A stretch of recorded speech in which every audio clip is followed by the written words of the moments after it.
아홉 번째 이야기가 되고요. 아홉 번째 이야기는 인내로 경주하는 법입니다.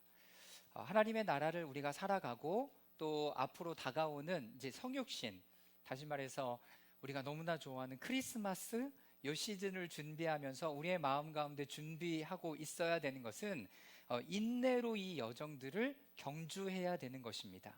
그러니까 우리의 조급한 마음은 이런 부분들에 대해서 빨리 무엇을 얻고자 하는 거죠. 그러나 오늘 본문 말씀을 통해서 보는 것은 이 하나님의 열매를 맺는 것은 그리 쉽고 빠르게 되지 않는다라고 이야기를 하고 있습니다.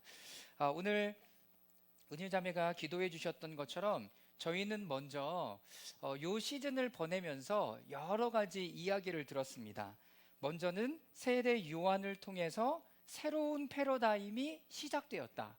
다 구체적인 부분들은 나누지는 않겠지만 세례 요한의 새로운 패러다임, 여러분들이 요 얘기를 들으면 장소 그리고 메시지 그리고 그들이 했던 사역들이 어떤 것인가가 완전히 달라졌다라는 것에 대한 힌트를 가지시고 마음에 새길 수 있기를 바랍니다. 두 번째는 하나님이 알려주시는 계시는 무엇이었습니까? 어떤 젊은 청년이 찾아와 물었습니다. 영생을 얻으려면 제가 어떻게 해야 됩니까? 라고 묻습니다. 그랬더니 이 사람이 많은 재물을 가지고 있었는데 그것을 다 팔고 내 하나님을 사랑하고 이웃을 사랑하라. 그리고 너의 가진 재물을 다 팔아다가 다른 사람에게 주고 너는 나를 쫓으라라고 예수님 말씀하셨죠. 하나님은 우리에게 뭘 주시길 원하냐면 생명을 주시기를 원하십니다. 생명. 그 하나님의 생명을 내 안에 간직하고 있나? 갖고 있는가? 이것을 잘 보셔야 되겠죠. 자, 그리고 하나님의 나라를 살아가는 데 있어서 중요한 것은 하나님께서 공동체를 허락하십니다. 그러니까 단순히 지금 이 시대 저 교회 다니고 있어요가 아니라 이 공동체는 우리를 하나님의 형상으로 닮아가게 하는 거예요. 다시 말해서 기능적이 아니라 형성적인 거죠. 내가 하나님의 형상을 계속 닮아가게 하는가? 나의 모난 부분과 나의 연약한 부분들을 받아주고 내가 하나님의 형상으로 계속 자라갈 수 있도록 그런 말씀으로 나를 세워져 가고 있는가를 보는 거죠. 그것이 바로 중풍병자와 4명의 친구였습니다. 왜 하필 중풍병자였을까요?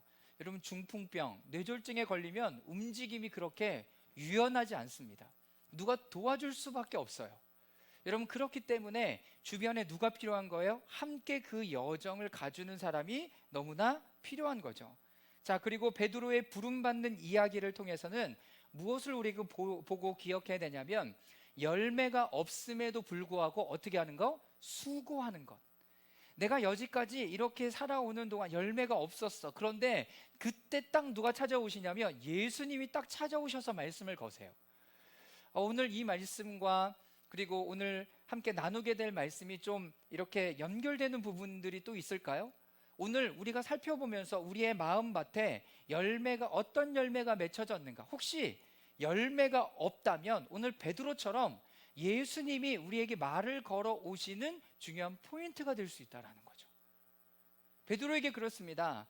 평생 동안 했던 그 일, 어부잡이죠. 고기 잡는 거죠.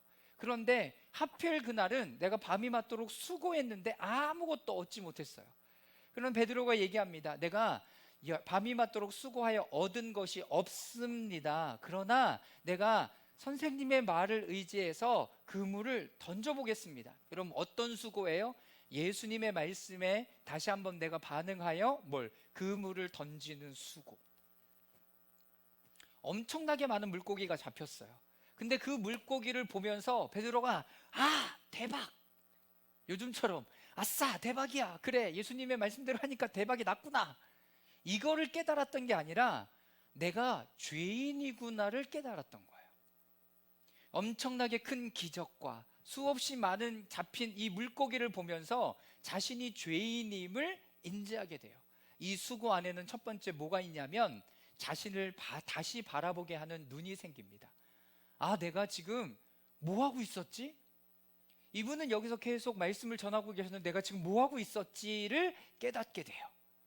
두 번째, 자신의 근본적인 부름을 깨닫게 됩니다. 예수님이 베드로에게 말씀하십니다. 내가 너를 사람을 낚는 어부가 되게 하겠다. 더 이상 베드로에게 물고기와 배는 중요한 이슈가 아니었어요.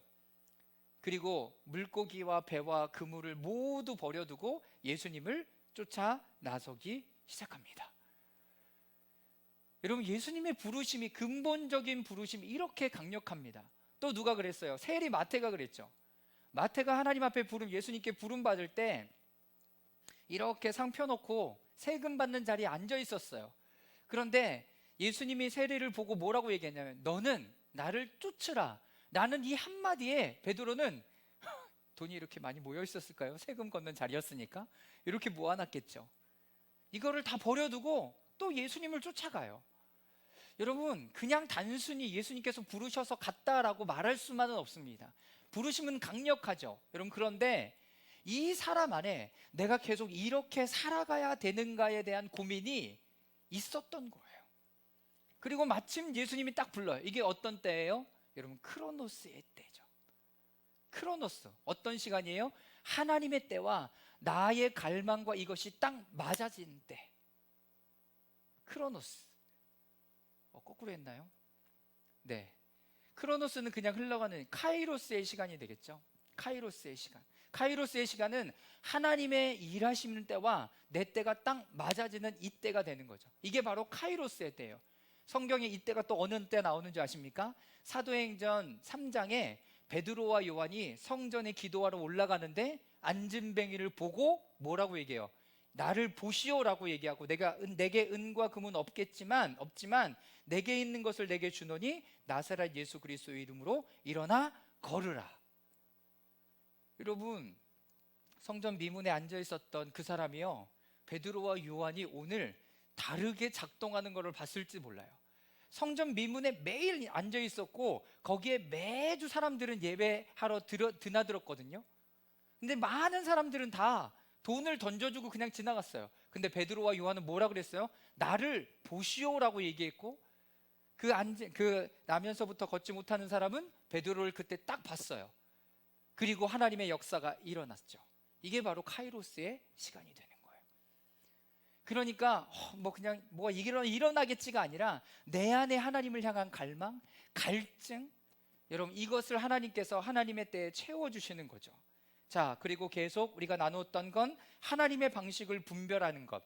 한 가지만 말씀드리면, 하나님의 방식은 우리가 좋아하는 방식으로 일어나지 않아요. 막 대박 나거나 이런 방법으로 났으면 좋겠죠. 여러분, 근데 하나님의 방식은 그렇게 일어나지 않아요. 하나님의 방식은 좀 시간이 되어서 그것을 이것이 하나님의 뜻이었구나를 알아차는 순간이 되기도 합니다. 자, 그리고 지난주에 우리가 함께 금요일날 나눴던 것은 무엇입니까? 하나님은 어떻게 일하셨냐면 죽은 사람에게 다가가셨어요. 찾아가셨죠. 그리고 그 사람의 어떤 들것, 관해, 어쨌든 그 사람에게 손을 대시고 말하셨죠. 선포하셨죠. 청년아, 일어나라 라고 예수님께서 말씀하셨어요. 여러분, 이것이 예수님이 일하시는 방법이에요. 그러니까 여기서도 우리는 힌트를 얻을 수 있죠. 누구를 하나님의 방법이라 라고 얘기하면 올 때를 기다리는 게 아니라 어떻게 하는 거예요?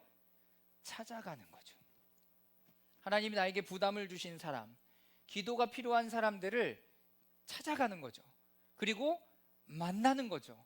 그리고 어떻게 해요? 그를 위해 기도하거나 하나님의 말씀을 나누는 거죠. 여러분, 이게 예수님의 방법이었어요. 예수님의 방법.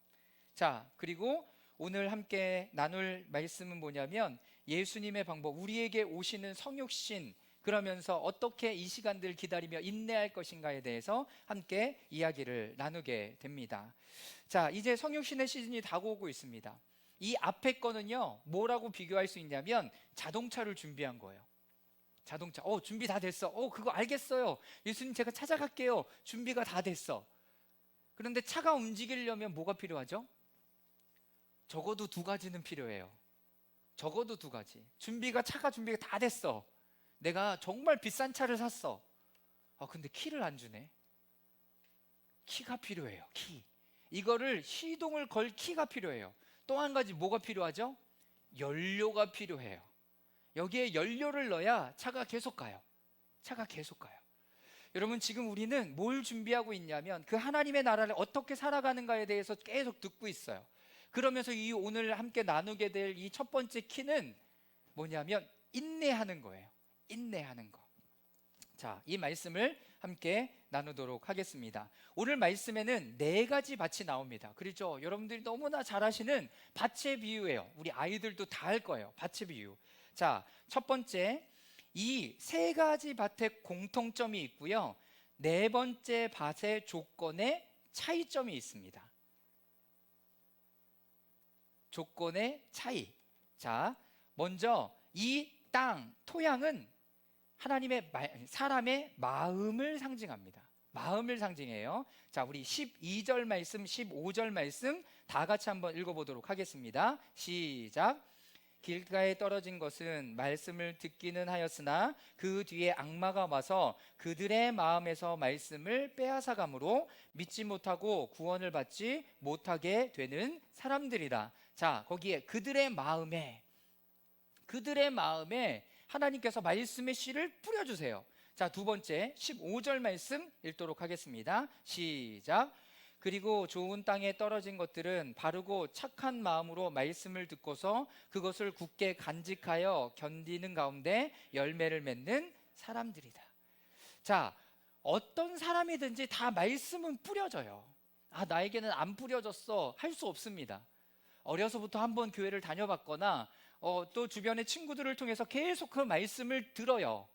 그런데 오늘 말씀을 보면 제가 오늘 말씀을 또 묵상하며 나누다가 되게 이런 말씀이 있었어? 하는 부분들도 여러분들과 나누게 되겠지만, 우리가 하나님의 말씀이 우리 밭에 뿌려지면 그 뿌리는 농부의 마음에는 어떤 마음이 있냐면 열매가 자라기를 원해요.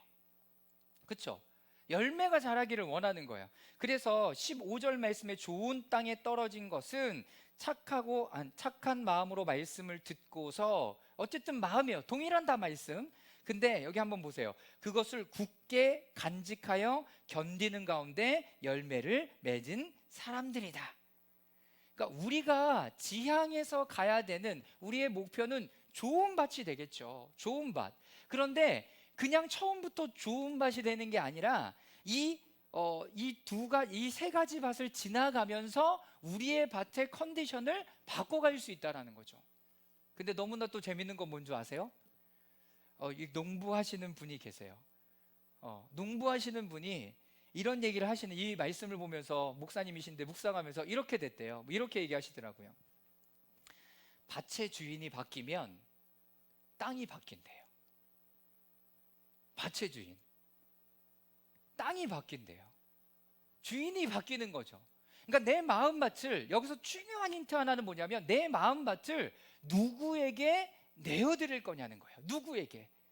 그래서 막 산간 지역에 돌짝밭을 막 샀더라도 어떤 사람이 가느냐에 따라서 그 밭을 기경하고 개간해갖고 좋은 밭을 만들어내는 거예요.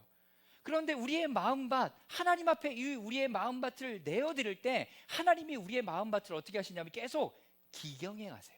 기경해 가세요. 만져간다라는 이야기죠.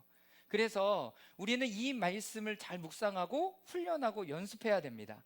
바로 중요한 것은 결실을 나타내는 것을 볼 때, 열매가 나타나는 것을 볼 때 우리의 마음은 더욱 굳건해지고 견고해지고 다음을 알게 되죠. 아, 내가 이렇게 하면 되는구나를 깨닫게 되는 거예요. 근데 어떤 열매든지 작은 열매든지 봐야 돼요. 여러분들 가운데. 자, 앞으로 더 많은 열매를 맺기 위한 시간들을 이해하고 받고 받아들일 수 있게 된다. 그러나 우리는 조급함, 두려움, 우리는 어떠한 마음으로 메시지를 듣고 이것을 받아들이고 있는가? 비법은 없어요. 뭐 어디로 가면 지름기다, 죄송하지만 그런 건 없어요. 없습니다. 그러니 구원의 생명의 말씀을 듣고 지키고 인내해야 되죠. 그래야 그것이 자신의 것이 될 수 있습니다. 여러분들이 어떤 밭이건 여러분 두려워하지 말고요, 이 하나님의 말씀들을 받아들이기 시작하시면 될 것 같습니다. 자, 그래서 동일하게 요한복음 15장에도 열매 맺음에 대해서 이렇게 말씀하고 있는 것을 우리는 보게 돼요. 자, 우리 다 같이 1절부터 5절까지 말씀을 읽어보도록 하겠습니다. 나는 포도나무요. 시작. 나는 포도나무요. 내 아버지는 농부이시다. 내게 붙어 있으면서도 열매를 맺지 못하는 가지는 아버지께서 다 잘라버리시고 열매 맺는 가지는 더 많은 열매를 맺게 하시려고 손질하신다. 너희는 내가 너희에게 그 말로 말미암아 이미 깨끗하게 되었다. 내 안에 머물러 있어라. 그리하면 나도 너희 안에 머물러 있겠다. 가지가 포도나무에 붙어 있지 아니하면 스스로 열매를 맺을 수 없는 것 같이 너희도 내 안에 머물러 있지 아니하면 열매를 맺을 수 없다. 나는 포도나무요 너희는 가지다. 사람이 내 안에 머물러 있고 내가 그 안에 머물러 있으면 그 사람은 많은 열매를 맺는다. 너희는 나를 떠나서는 아무것도 할 수 없다. 요한복음 15장 1절부터 5절까지요. 머문다라는 얘기가요 7번이나 나와요. 열매를 맺는 비결은 뭐냐면 그 안에 머물러 있는 거예요. 그런데 뭐도 있냐면 2절 말씀에 내게 붙어 있으면서도 열매를 맺지 못하는 가지는 아버지께서 다 잘라버리시고, 뭐가 필요해요? 여러분, 잘림을 당하는 순간들도 어떻게? 있다라는 거예요. 근데 여러분들을 자르는 게 아니라 여러분들 안에서 열매를 맺지 못하게 하는 것을 잘라내는 거예요. 열매를 못 되게 하는 것들. 첫 번째 시즌에 이 말씀을 들을 때, 이 말씀을 나눌 때 어떤 말씀을 나눴냐면, 나뭇가지가 막 자라잖아요. 막 자라요. 근데 잘 자라고 있는 나뭇가지도 어떻게 할 때가 있냐면 자를 때가 있어요. 왜 그런지 아세요? 골고루 햇볕을 받게 하려고. 골고루 햇볕을 받게 하려고. 그러니까 잘라지는 가지나무가 있는 거예요. 가지들이 있는 거라고요. 여러분, 이것이 그리스도 안에 있을 때 일어나요. 그러니까 내가 애써서 그걸 자르는 게 아니라 내가 그리스도 안에 있으면 재밌는 것은 보게 하세요. 아, 이것 때문에 열매가 안 자라고 있었구나를 알게 하세요. 하나님의 사랑, 생명, 공급 안에 머물러 있는 거죠. 그럴 때 우리는 자연스럽게 열매를 맺게 돼요. 그런데 하나님 안에 거해 있으면 또 한 가지 너무나 중요한 특성을 우리가 갖게 되는데요. 그게 뭐냐면 하나님을 알아가요. 하나님을 알아가셔야 돼요. 구원을 성경에는 뭐라고 얘기하는 줄 아십니까? 영생을 뭐라고 얘기하는지 아십니까? 요한복음 17장 3절 말씀 다 같이 읽어보겠습니다. 시작. 영생은 오직 한 분이신 참 하나님 아버지와 아버지께서 보내신 예수 그리스도를 아는 것입니다. 예수 그리스도를 아는 거래요. 예수님이 나를 위해서 뭐 하셨죠? 여러분, 그것을 알고 내가 그것을 받아들이는 게 그 자체가 영생하는 삶이에요. 그 자체가 영생하는 삶이에요. 여러분, 기가 막히죠? 지금 우리가 하는 건 뭔지 아세요? 지금 이렇게 신앙생활하고 교회 나와서 예배하고 같이 성찬에 떡을 떼고 이렇게 하는 모든 시간은요, 하나님의 방법을 배우는 거예요. 하나님의 성품을 배워가는 거예요.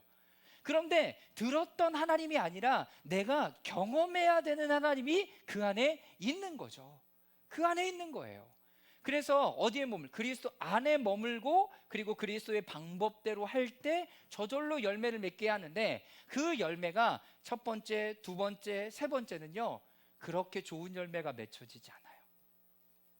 시간이 필요하다는 거죠. 자라가야 돼요. 영양분도 더 많이 받아들여야 돼요. 이런 시간들이 물리적으로 필요한 거죠. 사랑하는 여러분, 어떤 컨디션이 있나요? 4가지 밭의 공통점. 첫 번째는 마음을 상징해요. 그리고 이것은 다 열매를 맺기 위해요. 근데 4번째 밭의 핵심은 뭐냐면 그 안에 머물러 있고 인내하고 견뎌내는 거라는 거예요. 지켜내고. 자, 계속해서 말씀을 보겠습니다. 두 번째, 밭에 대한 도전. 밭을 통해서 우리에게 말씀하시고자 하는 것은 무엇인가? 자, 그러면 우리가 열매를 맺지 못하게 하는 건지 뭔지 오늘 말씀을 통해서 좀 보자는 거예요. 자, 첫 번째, 길가에 떨어진 씨. 5절하고 12절 말씀 다 같이 한번 읽어보도록 하겠습니다. 시작. 씨 뿌리는 사람이 씨를 뿌리러 나갔다. 그가 씨를 뿌리는데 덜어는 길가에 떨어지니 발에 밟히기도 하고 하늘의 새들이 쪼아먹기도 하였다. 길가에 떨어진 것은 말씀을 듣기는 하였으나 그 뒤에 악마가 와서 그들의 마음에서 말씀을 빼앗아가므로 믿지 못하고 구원을 받지 못하게 되는 사람들이다. 여러분, 길가에도 그 씨가 뿌려졌대요. 그 씨가 뿌려졌는데 이 사람들은 어떤 사람이냐면 말씀은 듣기는 들어요. 말씀은 들었어요. 모두 받아요. 찔림도 받아요. 내가 이렇게 하면 안 되겠구나. 은혜도 받아요. 너무나 좋아요. 그런데 여기 말씀에 뭐라고 그래요? 12절 말씀에 그 뒤에 악마가 와서 그 마음에서 말씀을 빼앗아 갔대요. 빼앗아 갔대요. 그러니까 이 말씀이 처음에는 찔리기도 하고 좋기도 하고 은혜롭기도 해서 내 마음 이거 좋습니다 라고 받아들이기도 했는데 여기에 핵심은 뭐예요? 이것을 지속적으로 듣거나 받아들이지 않음으로 인해서 내가 있는지 없는지도 모르는 상태가 돼버리는 거예요.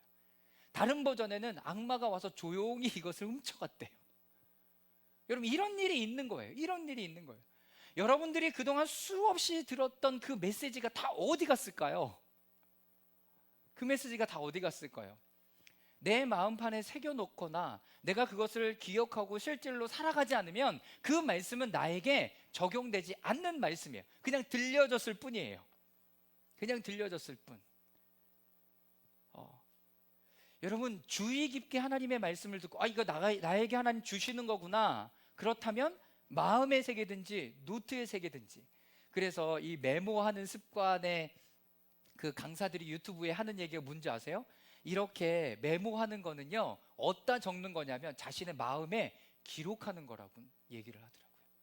꼭 필요한 것은 기록해둬야 된다는 거예요. 왜? 인간의 두뇌가 한계가 있기 때문에 잊어버린다는 거예요. 그런데 뭐까지 잊어버리냐면 사단이 이 말씀을 뺏어갔는지도 모를 정도로 슬쩍 뺏어가고, 나는 그 말씀 듣기는 들었지, 그래 좋은 말씀이었어, 나에게 적용된 건 아무도 없지만, 이렇게 되는 거죠. 지속적인 부분들이 우리 가운데 필요한 거죠. 그리고 일관성이 없어요. 일관성이 없는 걸 이야기합니다. 자, 두 번째, 돌짝밭에 떨어진 씨. 자, 6절과 13절 말씀인데요, 우리 다 같이 한번 읽어보도록 하겠습니다. 시작. 또 덜어는 돌짝밭에 떨어지니 싹이 돋아났다가 물기가 없어서 말라버렸다. 돌짝밭에 떨어진 것은 들을 때는 그 말씀을 기쁘게 받아들이지만 뿌리가 없으므로 잠시 동안 믿다가 시련의 때가 오면 떨어져 나가는 사람들이다. 우리 지난번에 철로역정 갔을 때 첫 번째 캐릭터들이 이렇게 나와요. 첫 번째는 세속의 현자가 나오죠. 야, 예수님을 믿고 천국에 가는 길은 이 길만 있는 게 아니야, 다른 길을 가도 돼 라고 얘기하는 사람이 있고요. 그 두 번째 만났던 건 변덕이에요. 변덕과 고집불통. 변덕, 말씀을 받아들이기는 해요.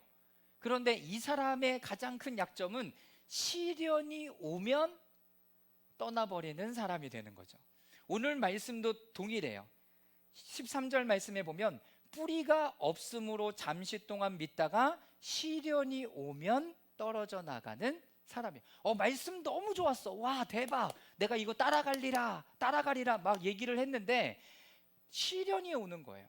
근데 하나님의 말씀 안에는 뭐도 있냐면 우리에게 은혜를 주심도 있지만 이 말씀대로 살아갈 때 우리 가운데 시련이 있다는 것을 잊으시면 안 돼요. 시련. 근데 여러분들이 세상 방법대로 살아간다라고 얘기하면 그 시련 오지 않아요. 세상에서 하는 것처럼 약삭 바르고 이런 이줄 저줄에 잘 줄다리기 해서 딱 쓰고, 그리고 와 여기가 더 빠른 것 같은데 싹 쓰고 여기 망했어, 이 줄 서. 여러분, 그렇게 하면 여러분들에게 시련 없어요. 승승장구하는 것 같아요. 그런데 하나님의 방법은 그것이 아니라는 거죠. 아니라는 거예요. 그렇기 때문에 부딪혀 오면서 시련이 있는 거예요. 시련이 없는. 근데 여기서 또 이렇게 말하죠. 뿌리가 없으므로 잠시 동안 믿다가. 두 번째는 여러분들의 마음에 뿌려진 그 씨가 어떻게 해요? 뿌리를 내리도록 해야 돼요. 뿌리를 내리도록. 식물 키워보셨나요? 다 돼 있는 거 사셨어요? 아니면 씨를 뿌리면 여러분 그 씨가 자라도록 계속 살펴봐 줘야 돼요. 계속 살펴봐 줘야 돼요. 얘가 떡잎이 났나? 얘 물을 잘 주고 있나? 저희가 열심히 잘 키우던 거 이사 갔을 때 며칠 밖에 놔뒀다고 죽었어요. 며칠 밖에 놔뒀다고. 지속적인 게 필요해요. 지속적인 관심. 내 안에 그 하나님의 말씀이 뿌려졌으면 이 말씀이 자라고 있는가, 그리고 뿌리를 잘 내리고 있는가를 봐야 돼요. 여러분, 근데 뿌리는 어떨 때 잘 내리든가요? 어떨 때 잘 내려요?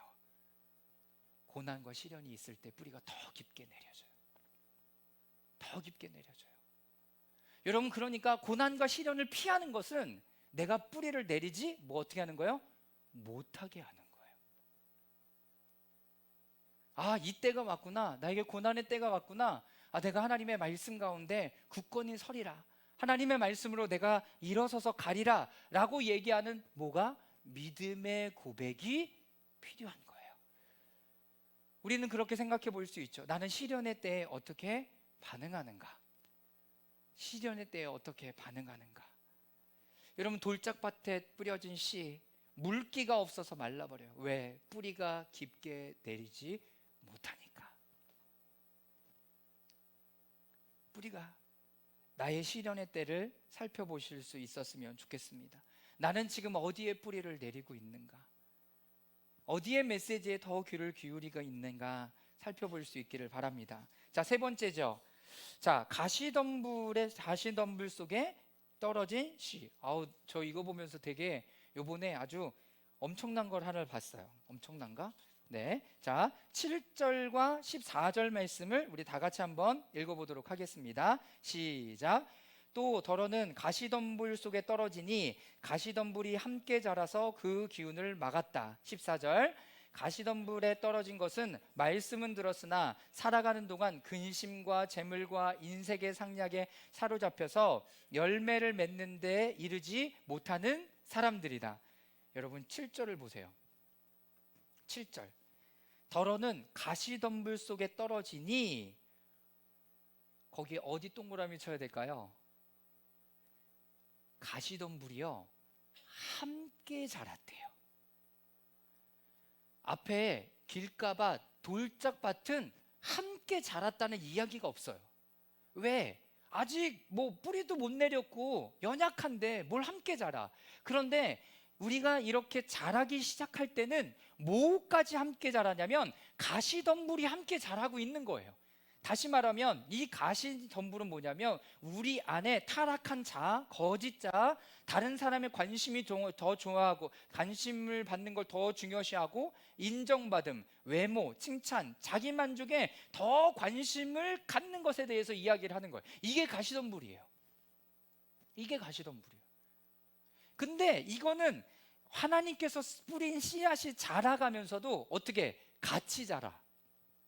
같이 자라. 여러분, 이게 저는 굉장히 중요한 포인트라고 봐요. 왜? 우리는 이것을 가시덤불이라고 생각해 본 적이 한 번도 없는 거야. 그러니까 걷어낼 필요가 없었던 거죠. 내가 지금 이렇게 살아가는 거 괜찮아. 그냥 다 자기 위로 만족, 이렇게 가는 거죠. 그러나 이것이 가시덤불이라고 하고 열매를 맺는 것을 방해하고 자라지 못하게 한다라면 이 가시덤불은 반드시 우리 가운데 어떻게 제거되어져야 되는 영역인 거죠. 제거되어져야 돼요. 솔직히 돈이 문제고 건강이 문제고 환경이 문제고 직장이 문제고 결혼의 와이프나 남편이 문제지 내 자신이 문제야. 그런데 성경에서는 뭐가 문제라는 거야? 내 안에 이것이 같이 자라고 있다라는 거예요. 같이 자라고. 그래서 늘 같이 존재하고 있었어. 그리고 타락 이후에 인간의 본성 가운데 있기도 해서 우리의 성격의 일부분 같이 느껴지기도 해요. 그러나 실제로는 타락한 자아가 나타나는 것으로서 우리로 하여금 이곳에 하나님께서 주목하게 하시는 거죠. 그러니까 어떤 시간이 필요해요? 여러분, 이번 주부터 해서 우리가 3주 동안 17일 날 우리가 추수감사주일에 함께 시간들을 보낼 건데요. 그 시간들 동안 여러분들 안에 내가 어디에 뿌리를 내리고 사단이 훔쳐간 것은 뭐가 있고 여러분 잘 살펴보기를 바라요. 그런데 부정적인 측면만 가져가지 말고 그것은 우리가 하나님 안에 거할 때 정리시켜 주실 거예요. 우리가 더 주목하고 집중해야 되는 것은 그 시즌을 통해서 하나님께서 나에게 주셨던 은혜는 무엇인가를 기억하고 감사하는 시간들을 가지라는 거죠. 하나님이 오늘 나에게 지금 이 교회를 다니면서 어떤 은혜를 주셨지? 하나님 나에게 이 시즌을 살아가면서 나에게 어떤 은혜를 주셨지? 내가 있는 가정과 직장과 그리고 학원과 학교와 여러 공동체에서 하나님이 나에게 주셨던 은혜는 뭐지? 여러분 그걸 기억하는 거예요. 내가 이 교회에 함께 몸담고 있고 함께 예배드리고 사역을 하고 함께 섬기며 가는 데 있어서 하나님이 나에게 주신 은혜는 뭐지? 여러분 그걸 기억해 보라는 거예요. 없지 않아요. 없지 않아요. 근데 내가 기대하는 것과 좀 다를 뿐이죠. 그러나 이번에는 그 포인트를 기억하면서 하나님 앞에 올려드리는 시간들을 갖기를 원합니다. 또한 이 시간들을 지나가 볼 때 열매들을 보면서 열매가 작거나 쭉정이거나 그렇다면 우리의 마음밭은 어떤가를 반드시 살펴봐야 돼요. 혹시 가시덤불과 함께 자라고 있지 않았는가를 봐야죠. 그리고 뿌리를 내리지 못하고 있는 것은 무엇이었는가 또 살펴볼 필요가 있습니다. 사단이 훔쳐간 것은 뭐지? 여러분 이것도 볼 필요가 있는 거죠. 자, 세 번째, 좋은 땅에 떨어진 씨. 이게 이제 우리의 목표가 되는 거죠. 우리가 힌트를 얻었어요. 요한복음 15장에 있는 것처럼 그리스도 안에 있을 때 우리는 그 좋은 열매를 얻어갈 수가 있습니다. 맺을 수 있습니다. 자, 8절 말씀 우리 다 같이 한번 또 읽도록 하겠습니다. 시작. 그런데 더러는 좋은 땅에 떨어져 자라나 100배의 열매를 맺었다. 이 말씀을 하시고 예수께서는 들을 귀가 있는 사람은 들어라 하고 외치셨다. 자, 15절 말씀 다 같이 읽겠습니다. 시작. 그리고 좋은 땅에 떨어진 것들은 바르고 착한 마음으로 말씀을 듣고서 그것을 굳게 간직하여 견디는 가운데 열매를 맺는 사람들이다. 좀 젊었을 때 이거 하나도 안 들어왔어요. 좋은 열매를 맺었다라는, 바르고 착한 마음으로 말씀을 들어서 여기까지는 이해를 했어. 자, 그런데 그 다음에는 몰랐어요. 그것을 어떻게 해요? 굳게 간직했대요. 간직했다는 건 뭐예요? 그 말씀이 소중했다라는 것을 이야기하는 거예요. 소중한 거 굳게 간직하지 않아요, 여러분? 그냥 말씀, 나 이 성경책 너무 좋아하잖아, 이게 아니라 이 안에 들어있는 말씀을 소중히 여겨야 되는 거죠. 내가 이번 주 한 주를 보내면서 오늘 말씀 가운데 소중히 붙들어야 될 말씀은 무엇인가? 그러니까 설교자에게는 더 큰 은혜예요. 제가 얘기하잖아요. 제 입에, 생각에, 마음에 계속 이 메시지가 몇 주간 흘러요. 저에게 감사하죠. 그러니까 여러분들도 메시지를 들으면서 지금 하나님 나에게 요거를 말씀하시는 것 같은데 라고 하는 것은 마음에 새기십시오. 그리고 어떻게 해요? 소중히 간직하세요. 굳게 간직하세요. 두 번째 포인트는 뭔지 아십니까? 견뎌요. 견디고 인내한다라는 거예요. 견디고 인내한다라고 얘기하는 것은 뭐가 있는 거라고 얘기하는 거랑 똑같냐면 이것을 빼앗아 가려고 하는 것이 있다라는 거예요. 이것을 빼앗아 갈 거예요. 이 원리와 이 법칙을 여러분들이 알고 내가 살펴봐야 되겠는데, 내가 찾아봐야 되겠는데, 이러는 순간 여러분들에게는 어떤 영적 전쟁이 일어나요. 왜? 이것을 빼앗아 가려고 애쓰니까요. 애쓰니까. 자, 시편 1편 1절부터 4절까지 말씀을 보면 그렇게 돼 있어요. 복 있는 사람은 이렇게 얘기하면서 악인의 꾀를 따르지 아니하며 죄인의 길에 서지 아니하며 오만한 자의 자리에 앉지 않은 거. 이거 뭔지 아십니까? 삶의 방법이에요. 삶의 스타일을 이야기하는 거예요. 어떤 거든지 길이 나요. 길이 나요.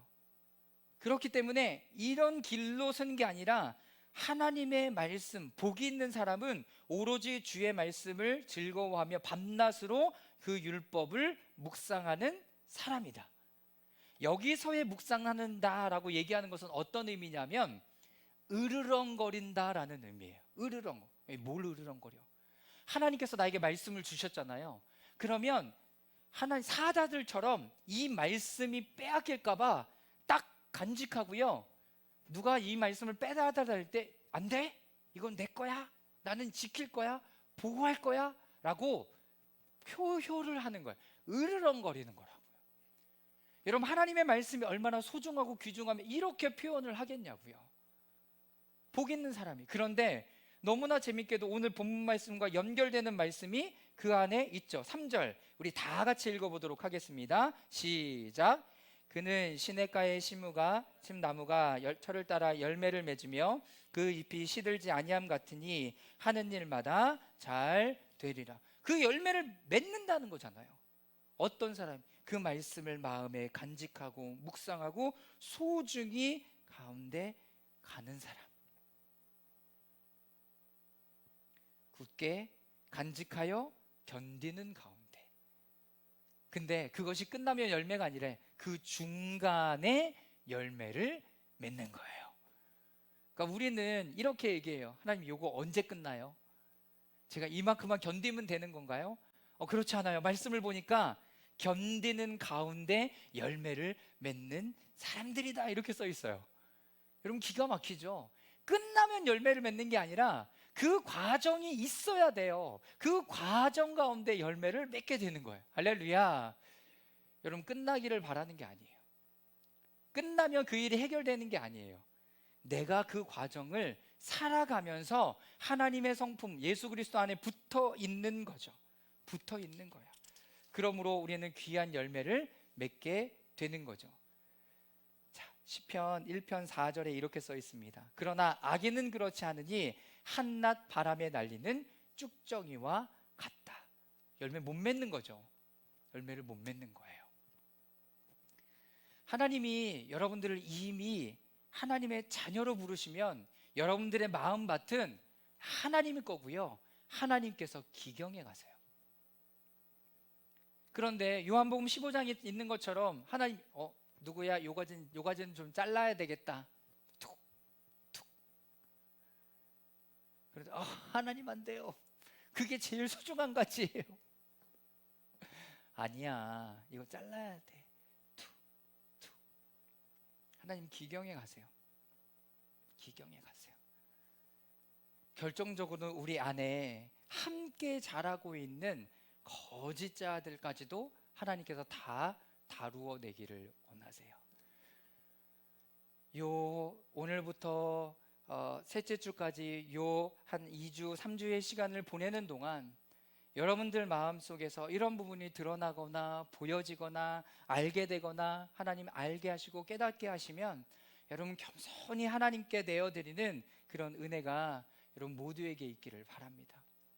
하나님이 잘라내실 때 알겠어요. 하나님 눈물을 머금고 여러분 하나씩 그리고 우리가 봐야 되는 건 뭐예요? 하나님께서 맺게 하실 그 열매들. 여러분, 좋은 땅은 어떤 땅이에요? 좋은 땅. 금수저? 금수저면 좋은 땅이든가요? 그렇지도 않더라고요. 여기서 좋은 땅이라는 것은 다른 밭들과 동일하게 사단의 유혹, 빼앗김, 내 안에 자라지 못하게 하는 내 안의 거짓자들, 이런 것이 분명하게 있어요. 그런데 그런 것들이 찾아올 때마다 나는 예수님으로 충분합니다 라는 그 믿음의 고백이 던져지는 밭이 여러분 좋은 밭이, 내 밭의 주인이 주님이시구나를 인정하고 알아가는 것. 이미 여러분들에게 하나님께서는 여러분들의 마음밭을 사셨어요. 이제는 하나님이 기경하시고 개간해 가세요. 신앙생활은 그 과정이에요. 그러면서 기억해 보세요. 하나님이 주신 은혜들은 어떤 것들이 있었는가를 계속 기억해 보세요. 그리고 17일 날은 감사의 고백을 올려드릴 건데요, 제가 이번 주 주일을 설교를 준비하면서 초대교회에서 감사를 뜻하는 이 그리스 단어는요, 어떤 의미라면 예전적인 의미를 가지고 있대요. 예전이 뭐냐면 여러분들이 감사를 표현하는 것 자체가 뭐냐면 예배라는 거예요. 예배라는 거예요. 여러분들도 그런 적 있어요? 고맙다는 얘기를 한 번도 해보지 않은 적? 누가 이렇게 좀 도와주면 고맙습니다, 감사합니다, 이런 얘기를 한 번도 안 하는 사람이 있어요. 이게 너무나 쑥스럽대요. 근데 그러므로 말미암아 이것이 더 풍성해지지 못하는 의미들을 가지고 있어요. 예전적이다라고 얘기하는 것은 하나님께서 받으실 만한 너무나 소중한 것이라는 거예요. 하나님과 연결되는 포인트가 되는 거죠. 자, 그래서 여기 보세요. 우리 안에 감사의 정신을 일깨움으로써 창조된 세상이 우리의 소유물이 아니라 하나님께서 선물, 그것도 창조주 하나님의 선물, 치료제로서의 선물, 경이롭고 아름다운 선물임을 우리에게 상기시켜 주는 거래요.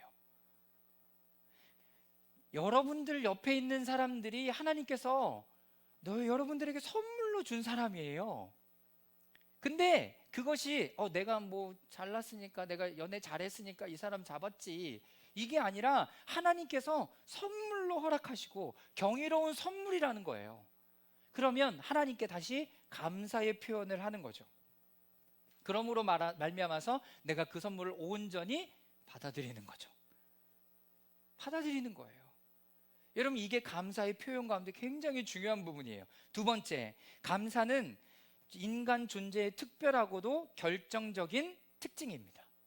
감사를 표현할 수 있는 것은 누구만 그래요? 인간만 그래요. 근데 요즘 릴스를 보니까 뭐 동물들도 고맙다고 거기서 막 주변에 뭘 갖다 주는 건 아닌데 계속 맴돌고 있다가 막 같이 살기도 하고 그런 거 나오더라고요.